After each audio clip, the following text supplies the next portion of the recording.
Good morning students, class 9th। कैसे हैं आप सब? I hope you all are well. अपने घर पर आप सेफ होंगे और आपकी पढ़ाई बहुत अच्छे से चल रही होगी। तो आज हम शुरू करने जा रहे हैं ग्रामर का टॉपिक, यानी व्याकरण से हम एक विषय ले रहे हैं आपका अनुस्वार और अनुनासिक, जिसका प्रयोग कि आप करते आ रहे हैं, जो बचपन से आपने किताबें पढ़ी हैं उनमें भी। तो आज हम जान लेते हैं कि इसका प्रयोग हम किस तरीके से और कैसे करते हैं। इसके कुछ नियम हैं।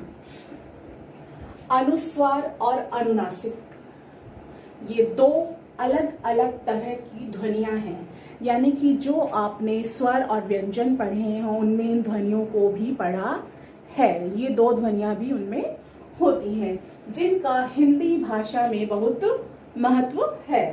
शब्दों के उच्चारण में अनुस्वार और अनुनासिक का एक अलग स्थान है।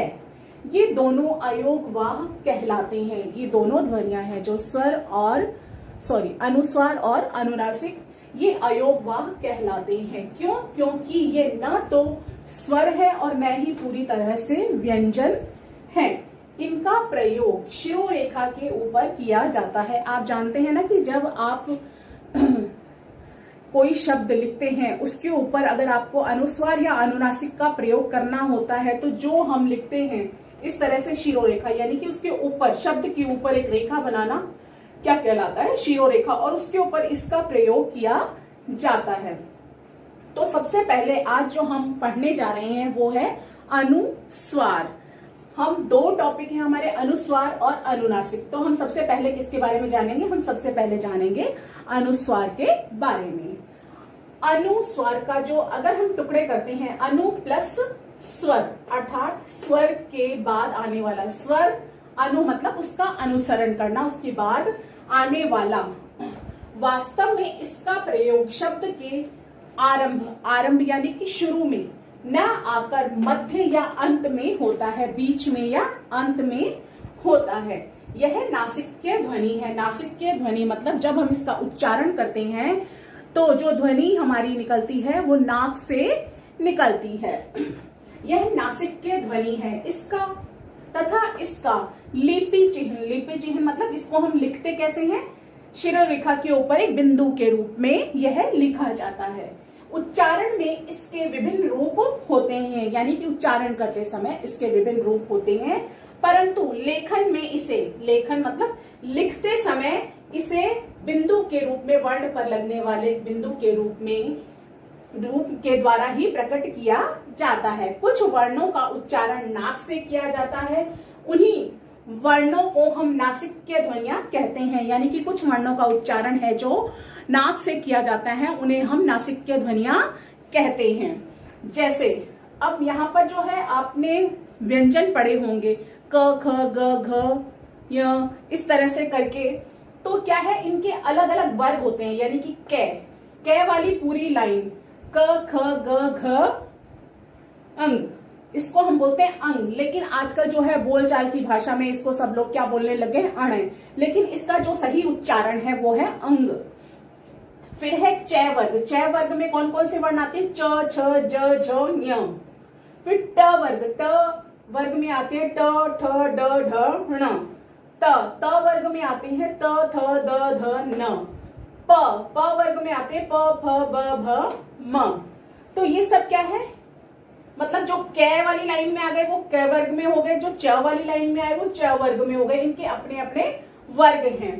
और जो ये अंतिम, जैसा कि आप सब देख रहे हैं, इन सभी पंचम वर्ण में नासिक्य ध्वनि है, यानी कि सभी में, हर एक लाइन में, हर एक वर्ग में एक जो ध्वनि है पंचम वर्ण, 1 2 3 4, ये कौन सा है? पांचवा। फिर इसमें 1 2 3 4, सभी में क्या है? ये पंचम वर्ण है। और इन सभी में क्या है? पंचम वर्ण क्या है? ये नासिक्य ध्वनि है, यानी कि इनका उच्चारण करते समय जो है ध्वनि नाक से निकलती है। इसे हम क्या कहते हैं? नासिक्य ध्वनि कहते हैं। इन सभी वर्गों का अंतिम व्यंजन नासिक्य ध्वनि है। इन सभी व्यंजनों का अंतिम व्यंजन क्या है? नासिक्य ध्वनि है। ये ध्वनियां शब्द के मध्य या अंत में आकर अनुस्वार का कार्य करती हैं, यानी कि जब हम इनका प्रयोग करते हैं, इन ध्वनियों का प्रयोग करते हैं शब्दों के ध्वनियां शब्दों के मध्य या अंत में आकर किसका प्रयोग करते हैं, अनुस्वार का कार्य करती हैं, यानी कि ये सब किस में परिवर्तित हो जाती हैं, अनुस्वार के रूप में परिवर्तित हो जाती हैं।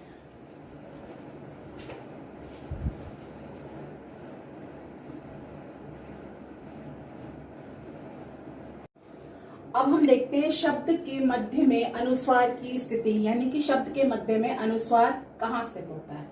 यदि स्वर रहित पंचम वर्ण य, अंग, य, ण, न, म के बाद उसी वर्ग का कोई व्यंजन आए तो लेखन में पंचम वर्ण के स्थान पर अनुस्वार का ही प्रयोग होता है।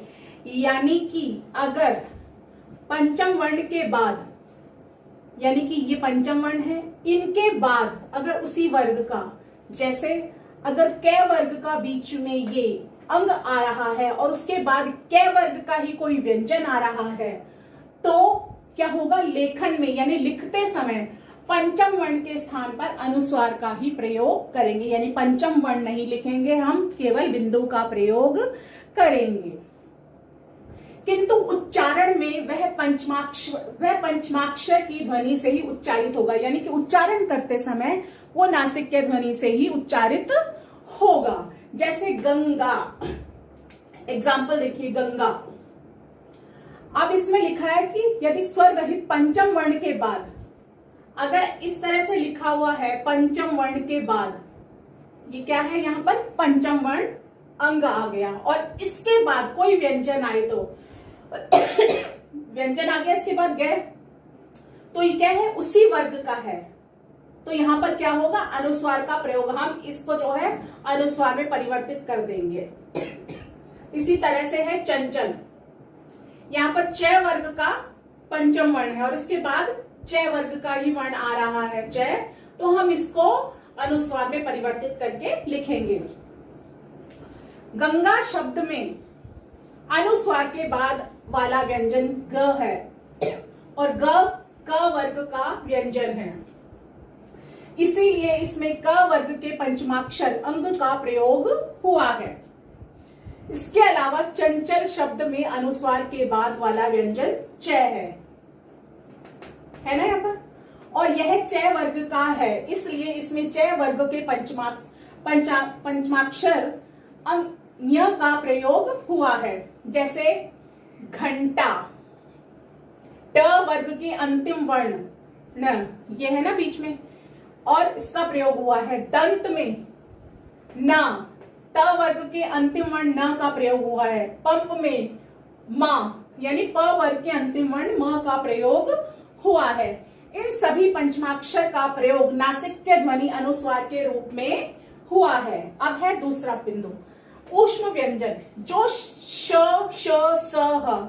ऊष्म व्यंजन कौन कौन से हैं? श, श, स, ह होते हैं, उससे पूर्व अनुस्वार का ही प्रयोग होता है। अगर कहीं पर ये ऊष्म व्यंजन आ जाए तो उनसे पहले क्या होगा, अनुस्वार का ही प्रयोग किया जाएगा।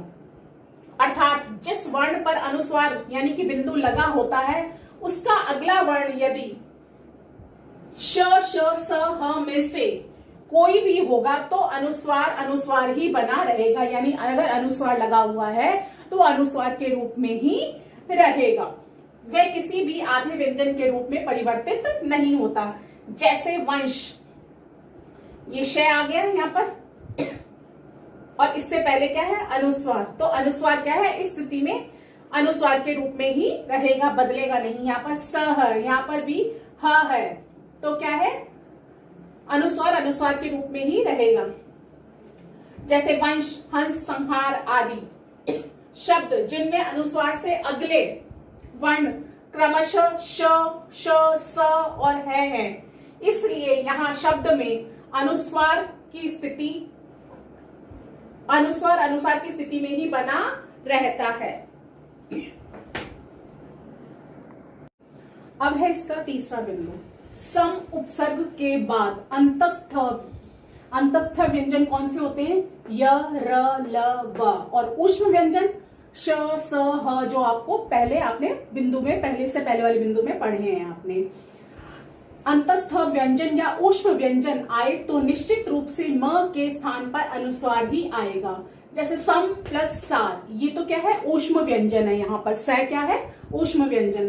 तो क्या होगा, आए तो निश्चित रूप से म के स्थान पर ये जो म है ये अनुस्वार में परिवर्तित होकर स पर लग जाएगा।